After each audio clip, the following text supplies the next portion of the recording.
करीब 5 साल तक जेल की सलाखों के पीछे रहने के बाद दिल्ली दंगे की बड़ी साजिश केस में 5 आरोपियों को आखिरकार सुप्रीम कोर्ट से राहत मिली है।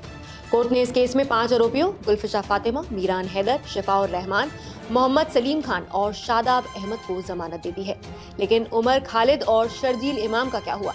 चलिए आपको आज कोर्ट में क्या क्या हुआ इसकी पूरी जानकारी देते हैं। सुप्रीम कोर्ट ने आज एक बेहद अहम और संतुलित फैसला सुनाया है और जैसा कि मैंने आपको बताया, कोर्ट ने 5 आरोपियों को जमानत पर रिहा किया है।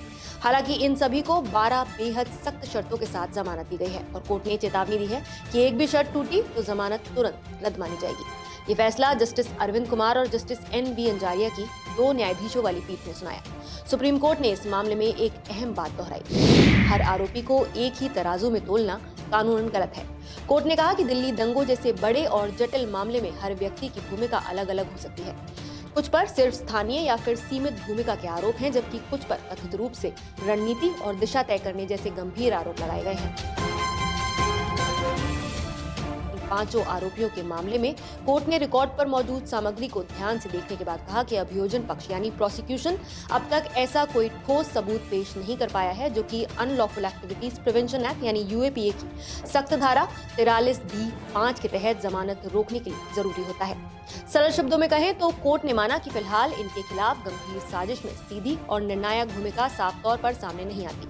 कोर्ट ने यह भी साफ किया कि UAPA एक सख्त कानून जरूर है, लेकिन इसका मतलब ये नहीं कि हर आरोपी को बिना अलग अलग जांच के लंबे समय तक जेल में रखा जाए।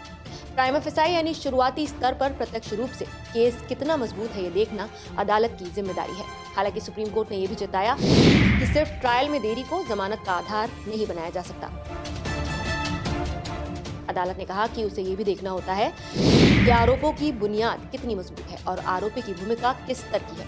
जहां तक जमानत की शर्तों का सवाल है तो कोर्ट ने उन्हें बेहद सख्त रखा है। इन 5 को किसी भी तरह की गैर कानूनी या राजनीतिक गतिविधि से दूर रहना होगा। वो ना तो मीडिया से इस केस के बारे में बात कर सकते हैं, ना कोई बयान दे सकते हैं और ना ही किसी गवाह से संपर्क कर सकते हैं। पासपोर्ट जमा कराना अनिवार्य होगा और दिल्ली से बाहर जाने के लिए कोर्ट की इजाजत लेनी पड़ेगी। जांच एजेंसी जब भी बुलाएगी उन्हें पेश होना होगा। कोर्ट ने साफ कहा कि इन शर्तों का उल्लंघन अपने आप जमानत की समाप्ति मानी जाएगी।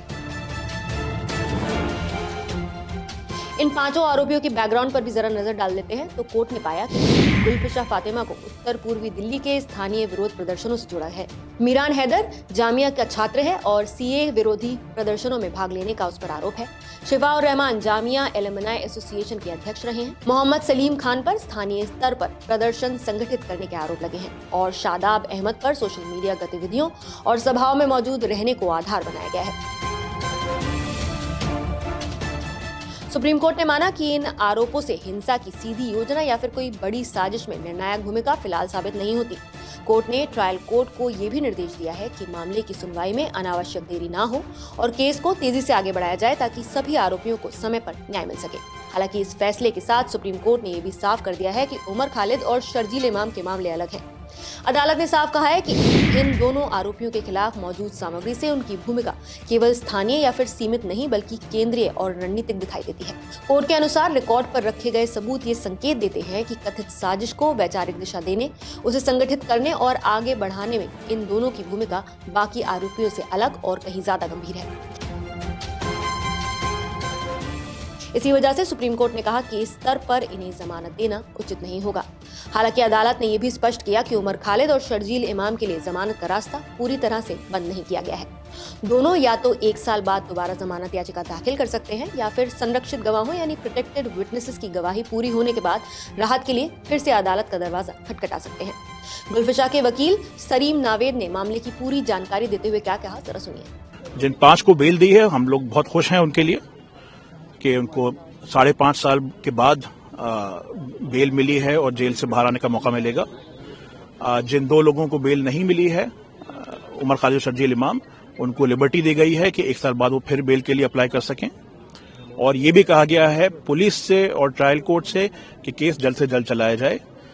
सारे जो अहम गवाह हैं उनको 1 साल के अंदर एग्जामिन किया जाए और अगर उनको एग्जामिन ना भी कर पाए तब भी ये 1 साल की डेडलाइन जारी रहेगी।